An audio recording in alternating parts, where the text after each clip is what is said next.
Welcome back, folks. I'm finally done with exam week, so thank God. But I apologize because I only uploaded Hearthstone videos for a week, so sorry about that. Now, I woke up this morning for the New Year's marathon on World of Tanks.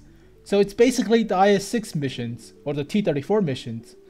Instead, we got WZ-111 out of it, so that's pretty nice and pretty cool. Puns intended.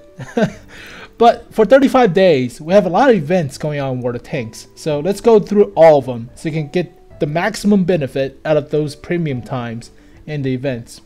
Alright, so we have discounts for 35 days for tier 8s to 10s. And I highly recommend you buy your tier 10s right now because the discounts on high tiers like tier 9s and 10s only happen twice per year. Once during Christmas and once during Thanksgiving, so take advantage of it. It's highly rare that these tanks will go on discount, so alright, we also have discounts per nation that happens every 5 days. Alright, so different nation per 5 days. Now these will help for the on track, not really on track, but the WZ-111. So I'll talk more about the WZ-111 missions right now. And it is like last year for the IS-6 or for the T-34. You have to play through all 7 nations in the game to get a token per nation. Now I'll go through the stats of the 111 soon, but let's go over the missions first. So basically the missions are destroy 150 vehicles while dealing 150,000 damage in every nation's tier 6 and above. And in my opinion, it's actually easier than the IS-6 missions. Now for the IS-6 missions, last December, we had to get 100,000 XP in only a tier 6 vehicles throughout the game. And that's pretty rough because it's tier 6 and you have to get 100,000 XP per nation. That's 700,000 XP total. So whew, that's rough. But this time around, it's damage oriented. So you only have to deal 150,000 damage, which is kind of a lot, but it's not restricted to only tier 6. You can play tier 7s, tier 8s, tier 9s, and tier 10s. So play a high tier and deal a lot of damage, obviously, but it's actually easier. Now for the T-34, I think we have to get, was it 100,000 XP again? I think so, for tier 4s and above. So the conditions for the T-34 is actually easier back during summer. But for this time around, we only have to deal damage instead of getting XP. So that's actually easier. So that's pretty nice. Now, what is interesting is that for the T-34 and the IS-6, we do not get a token system. Now, basically what happened is, if you complete a nation, you get a token right now. But what's so special about this token is that you can actually buy a token for 10 bucks. So basically what it means is that you actually could buy the WZ-111 by spending 70 bucks. So yeah, any unused token will be converted to, oh, that's pretty nice. Whoa. So basically, any unused token that was purchased in the premium shop will be converted to 2050 gold or 500 gold at the end of the event. Let me think about this for a second. But yeah, so basically the token system is allow you to skip a nation by paying 10 bucks. Now, I highly do not recommend you spend 70 bucks on the WZ-111, obviously. But if you don't have that much time and you want to compensate for a nation like Japan or something like that, 10 bucks, pretty nice. Now, I'm thinking if you can just buy the token, if you complete everything, buy some more tokens. Because 10 bucks for 2,500 gold is actually pretty worthwhile, in my opinion. Now, I don't know if you can abuse the system by getting cheap gold, but yeah, I mean, if you can get cheap gold, if you can buy at least 7 tokens, right? If you complete the missions already and buy 7 tokens for 70 bucks, that's a lot of gold in comparison to the $70 you use, because normally you can only get 1,250 gold for 10 bucks, whereas for the conversion of the token you get 2,500 gold. So that's the double amount for 10 bucks. So I don't know if you can abuse the system and buy 7 tokens for cheap gold, but that's, think about it. All right, so yeah, token system actually decent to complete and fill the gaps if you miss a nation or something like that, but that's pretty nice. Now let's talk about the WZ-111. So the 111 is only the first vehicle introduced for the Chinese branch throughout the game. It is exclusive on the Chinese server, so it does not appear on any of the other servers. Now, the 111 is basically the 1.4, the tier 9 Chinese heavy tank with a crappier gun and a slower engine, but placed at tier 8. So we can look at it right now. So here we have the 111, and it is like the WZ-111-1.4 at tier 9, but with a crappier gun. The armor is the same. But the gun is, yeah, it's not the 130mm. It's only the 122mm. So it's a stock gun and with a crappier engine. So instead of this 600 horsepower engine, you get the 520 horsepower engine. So it's like a stock 1.4, pretty much. But you get it at tier 8 with premium matchmaking. So that's the main difference. Now, the 111, in my opinion, it's pretty much the same as a 112. The other Chinese premium tier 8 vehicle. And basically both tanks have the same gun, have about the same armor-ish, and same accuracy. So alright, let's go over the stats. So stats wise, yeah, gun's pretty much the same. 150, 175mm penetration, Russian. 390 damage, Russian. Damage per minute, decent, okay-ish. 2000-ish, it's not that good, not that bad. Module damage is okay, mediocre. Reload time 12 seconds, which is kind of slow but a little bit faster than the 112. Alright, it carries 45 rounds, which is better than the IS-6. Travels slow for a shell, but then again I'm looking at APCR, so alright. Stats wise, pretty much the same. Accuracy is terrible, 0.44. Ugh, Russian accuracy. 3.2 second aim time, crap. Accuracy shooting with aiming circle, crap. Well, which is pretty much the same as the 112, but still kind of crap.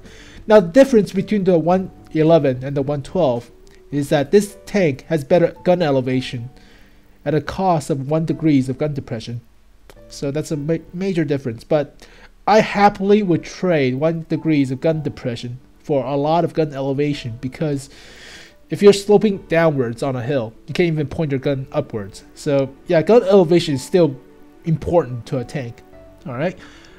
It has a crappy engine and a really crappy power to weight ratio of 11.7. So yeah, it's not that much different than the 112, but it's both of them are sluggish.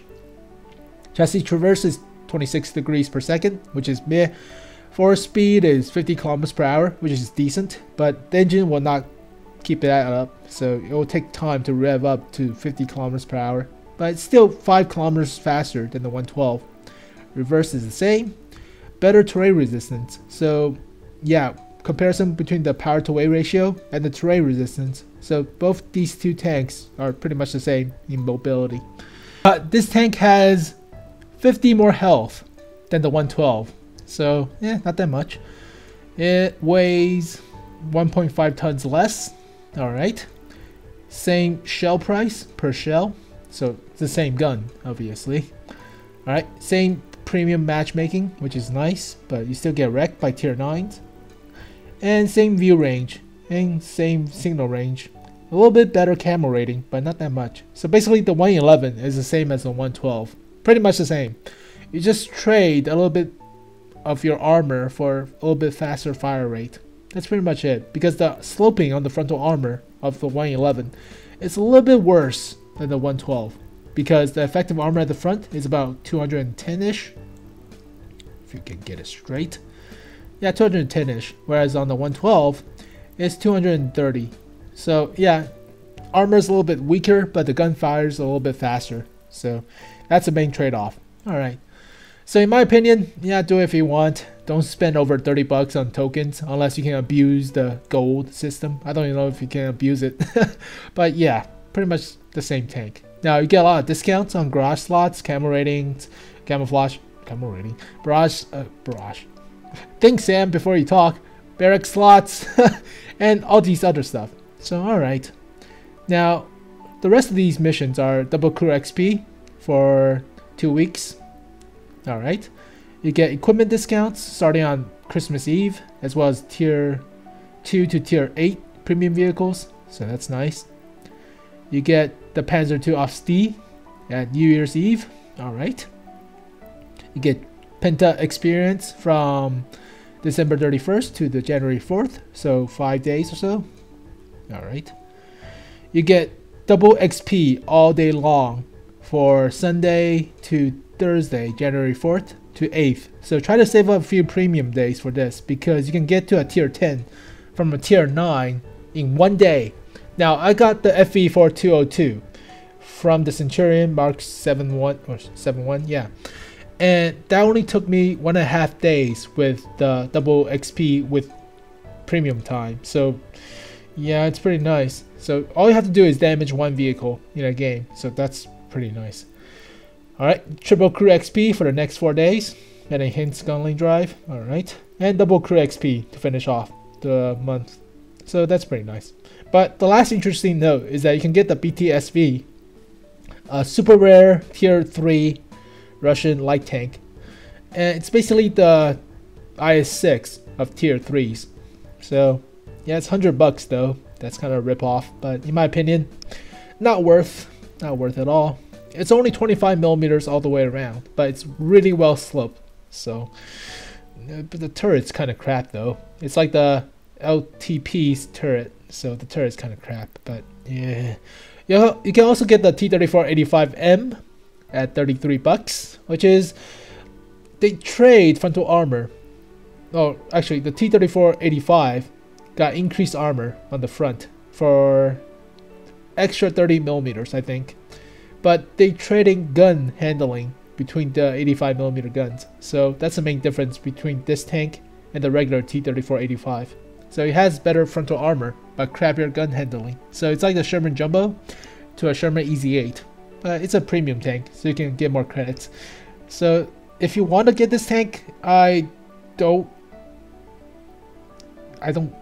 see it's not a bad reason, but it's still $33. So it's not a bad idea, it's not a good idea. So it's okay-ish of a sale, I guess. But you can also get the Gross Tractor for $33. And don't recommend you get this one because it's 14 millimeters of armor all the way around. It has a 75 millimeter gun, short barrel. It only has 40 millimeters of penetration, so it does a lot of damage if it penetrates, 110-ish, but it has no penetration. So a T-18 could eat this thing up, pretty much. So yeah, don't get the Gross Tractor. It's not even worth. It's supposed to be Grob Tractor. I think it's supposed to be Grob Tractor, but not Gross Tractor. They actually type Gross Tractor in it. Oh man, it's not called the Gross Tractor. It's called Grob Tractor, but they put Gross. Oh, whatever. I don't even know how you pronounce it. Whatever. So all in all, for the 112, well not 112, 111, it's decent if you want to get it. It's like the IS-6, but it's like Chinese version of the IS-6. It has crappy lower plate. IS-6 actually has decent lower plate. So in my opinion, if you want to get it, it's not bad. Free tank, quote unquote free. You do get a lot of premium times if you do it. And you could abuse the system, because if you don't finish this thing after you get the tokens, you can actually convert them into the, you can convert them from the gold, but you have to buy these tokens in the premium shop. So basically, if you get these tokens for the missions, you cannot convert them into gold. So be wary of that. But alright. But other than that, I hope you guys enjoyed this video. I'm wearing my glasses. Nerd. But thank you guys for watching, and rate this video if you can. I'll help you guys with more of these tips on these missions. So for the 111, play high tier tank destroyers. Pretty much it. All you have to do is damage. So high tier tank destroyers will work really well in your favor. So thank you guys for watching this video, and I'll see you guys next time. Peace.